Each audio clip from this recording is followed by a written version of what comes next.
Alt cranks, small bikes, and what do you carry when you're on an endless bikepacking trip in South America? All that and more in this week's The New Hotness, where we're still on Instagram, so you don't have to be. And this episode is brought to you by Cycle Limited because new bike day shouldn't cost the same as new car day. The first thing I want to talk about is an event that we're doing in Lisbon, Portugal with the bike shop Oficina 35. They've kindly invited us to give a presentation all about our philosophy of party paced riding, where it came from, and what we actually mean by it. So, if you happen to be in Lisbon, Portugal on on 10/7, this isn't October 7th, this is July 10th, 2025 at 7:30. I believe that's a Thursday. We're going to be hanging out, giving a presentation, and you should give them a follow anyways, just because they seem to be a super cool bike shop and do these monthly presentations. Very community oriented, kind of bike touring, gravel, alt cycling friendly. But yeah, hopefully we'll see you in Lisbon. The next interesting thing is a new bag drop or bag redesign by the brand WizardWorks. Apparently, they got hold of a tape seam sealer a while back, and they've been redoing their bags so they're more waterproof. And the Bad Jelly is a Paradise style saddlebag. You guys know I'm a big fan of those, but one of the downsides is that, there could be potential water ingress just because of the construction, but not anymore. This might be the first 100% waterproof style Paradise style bag. So you can see here, it comes in tan, in olive, uh, and of course, spatter, because why not? And if you want to go all stealthy and ninja-like, of course, there is black as well. The bag also comes in three sizes, so depending if you want one just for around town, long day rides, or full-on bike touring or bike packing, they've got you covered. Next interesting find is by Sumo Cycle Works. They're inching closer to releasing their cranks, which look absolutely hot and baller. I mean, check this out. Super, like, five anodized colors. You can mix and match chain rings as well as the spider and the chainring bolts. You gotta get your colors going on. If there is any downside to this crank, I'd message them to see if it was gonna be 2 by compatible, and as of now, only 1 by, which is fine, I guess. If you guys wanna see a 2 by version, definitely, ping them and bug them, tell them I sent you, and maybe we can get them to do a 2 by crank version. Okay, so this year we chose not to go to Eurobike, but we have been following coverage from various outlets, just from here in Spain. And probably the one that caught my eye personally that none of the cycling outlets covered at all was this prototype unit. So unit is known for making smaller cargo bikes. It came out with the Micro, I believe, just a couple months ago. And it's a bike based around the 20-inch wheel size with some integrated racks. This one is pretty cool because it is 3D printed titanium, so taking that concept to the next level. It also has a integrated front rack here, which is my preference for cargo carrying bikes, just because it doesn't affect wheel flop and handling. You're not swinging a load left and right that will affect your steering. Again, these are prototypes. Definitely just to turn heads over Eurobike. Who knows if these will actually go into production? But I think they're pretty cool. What do you guys think? Along the same lines, this went through my feed a couple weeks ago. This is by the builder Memento Cycles. I believe, are these 20s or are these 24s? They're small. They're smaller, right? They're not 26s, 650B. Okay, so it says right here, it's made to be a tiny truck with clearance for 20 by 2.8-inch tires. I didn't know small wide tires like that existed. Head to mounted, super sturdy rack equipped with sliding dropouts, dropper post, cable port, all the good stuff. Looks like it even has 3-pack mounts that are at an angle on the fork here. But yeah, I'm super stoked on this. Another brand that has something similar, although not with the head to mounted rack, is Stridzlin. That's another fun brand to check out. But I'm totally digging this trend of taking the 20-inch bike and, just tricking it out with big tires and carrying capacity. This looks pretty slick. So I don't know, is the small wheel mini cargo bike a thing? I'd like to think so. Speaking of carrying things, check out these racks by a brand called Grown Bike. I believe they're based in Japan. They've got two. One is this seat post mounted rear rack. So it looks so it's kind of reminiscent of the Jack the Rack, but instead of mounting just to the front, this one is size 27.2. so you can put it on a seat post. I actually really like this design. I've tried the Ocean Air Cycles Erlin and the Bagman, and the problem with those is that the drop from the saddle rail to the platform is fixed, right? You can't really move it up and down. If you're a tall rider, then that's not a problem because you'll have clearance. But I personally can't run a Bagman just because I don't have that much saddle to tire clearance. But with something like this, you can finesse the height of the platform by moving it up and down the seat posts. So this is pretty cool. Moving over to the front, it looks like he did something similar. So again, a headset spacer mounted platform. I actually have something very similar to this from the maker Tim Taz Rec, which I've featured on the channel. With his design, the rack portion was actually modular, and you could pop it off and install different racks of different lengths. This is a fixed one, but again, you have that vertical adjustability. Clicking into their account, it looks like they've got some bikes as well. That's at least or a frame that's at least branded Grown. Pretty cool. 26 ATB Rat.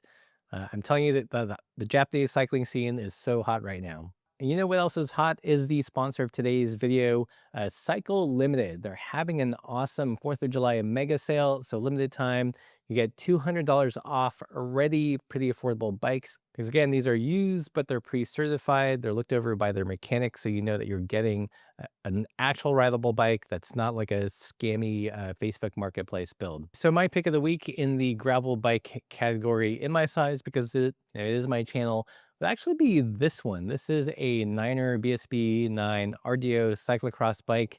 So nice and tucked rear end. I looked up the geometry. I believe the rear is 425. The head tube angle is 71.5. So slightly slacker than a road bike.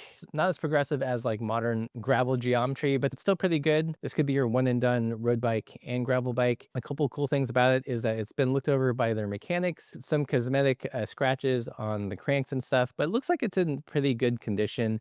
It's got a huge upgrade. It's running Di2 1x11. So if you like electronic shifting, fun handling geometry bike, for a bike that only costs, about 1,500 euro, that's about what, 1,600, $1,700, minus $200 off, as well as free shipping for a very limited time. This would be a bike to pick up. Thanks again, Cycle Limited, for sponsoring this episode. Next up is a post from a new outdoor/bike shop called Outside Supply in Long Beach, California. Super cool vibes there. So if you're in the LBC or in Southern California, definitely worth checking them out. But they posted what might be the coolest looking cable end I've ever seen, and it's a hot dog. It's from a brand called HMWS that does kind of small machine metal stuff. If cable cherries aren't your thing and you're more into cable hot dogs, then you got to check this out. I mean, it looks like super cool and playful. I believe the way that it works is you slide it over the cable, and on the back, there is a small set screw. So I think it's reusable. I'm not sure. I haven't tried it personally, but I'd be super interested in checking these things out. Aside from cable hot dogs, though, there's also little UFO stem caps. Again, small things like this, small artisanal bike bits. So hot right now. I called this as one of my trends for this year, mostly because, times are tough. Not everyone can afford a new bike, but you still want to pick something up, make your current bike fun and unique. And that's why I think we're seeing lots of cool things like this. But checking out the Outside Supply Instagram, I love how they call it the inconvenience store. It looks like they've been leading lots of fun group rides in LBC. Man, I wish this shop existed when I lived there. It looks like they're also carrying cute bikes. Big fan of them. We had Philip on live stream, just a couple weeks ago. So definitely put this shop on your radar. They're carrying things like these fun magic components, cantilever yokes, as well as brightly colored crates to put on your bike. And if I could get these in Spain, I would totally pick one up for the Black Snow. Super fun looking shop. Give them a visit either virtually or in person. So speaking of cute bikes, check this one out. This is a collaboration between Philip from Cute, where one of his roly polies, I believe, or is this the itty bitties? Anyways, it was modified by Stellar Works to put on you guessed it, integrated head tube rack. I'm telling you guys, this is going to be the next big thing, at least within our small niche. A 20-inch wheel micro cargo bike. Let's check over Stellarworks to see if he's got any other pictures. Oh, okay, here it is. Oops, same post. I take that back.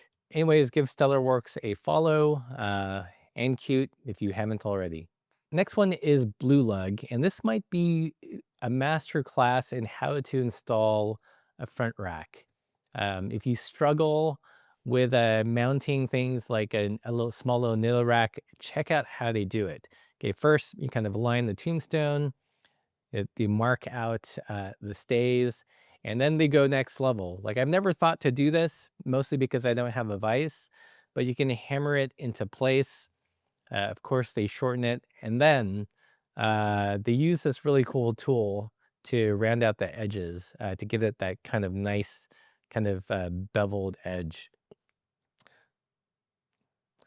So that's pretty sweet. Again, the Blue Lug master of some pretty cool builds. I'd always wondered how one would get those bent stays, like if you could buy those or if you know had to do it yourself. I mean, clearly they did it themselves here. But yeah, that's some next level front rack basket packing mounting. Speaking of interesting hacks, this was floating on the grams. This bike traveler, you know, bought the wrong brake pads, was in Afghanistan, and went to a motorbike shop. And the guy is making him some custom made artisanal one-off brake pads. They found some random material, and now we're kind of fixing it to the existing pad. Here he's doing some finishing work, trying to get the pads to work with his rotors. But that's pretty cool.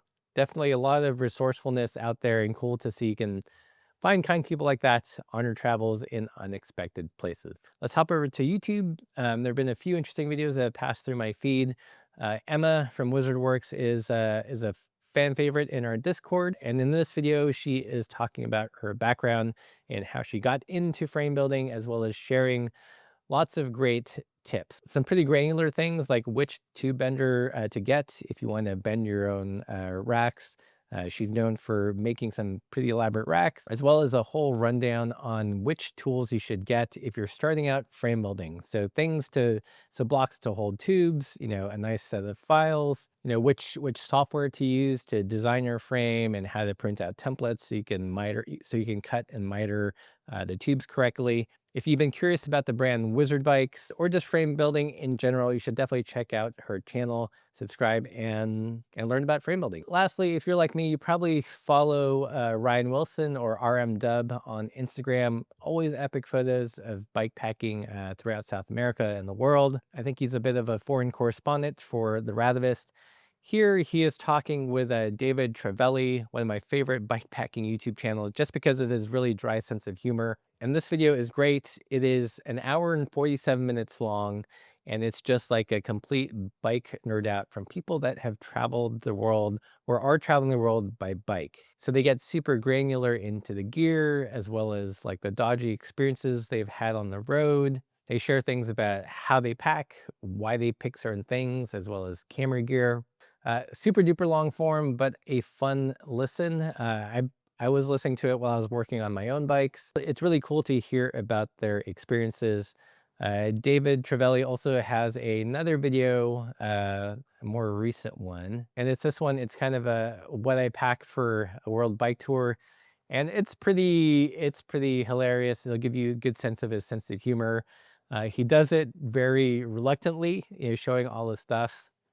Because like he says, he's got better things to do, like go on dates and ride his bike. If you want a less like doughy-eyed, kind of naive look on bike packing, a little bit more with like a sardonic sense of humor, I highly recommend David Travelli's YouTube channel. Okay, I need you guys to do a favor. If you guys have been enjoying the new hotness, the channel in general, please consider supporting the channel by joining us on Patreon or YouTube memberships. Yes, this video is sponsored by Cycle Limited. Most of the videos that we do and the channel itself is supported by viewers like you. I get it, the economy is tough. We definitely feel it as well. Support what you love. Check out the links below. And as always, everybody, keep the supple side down.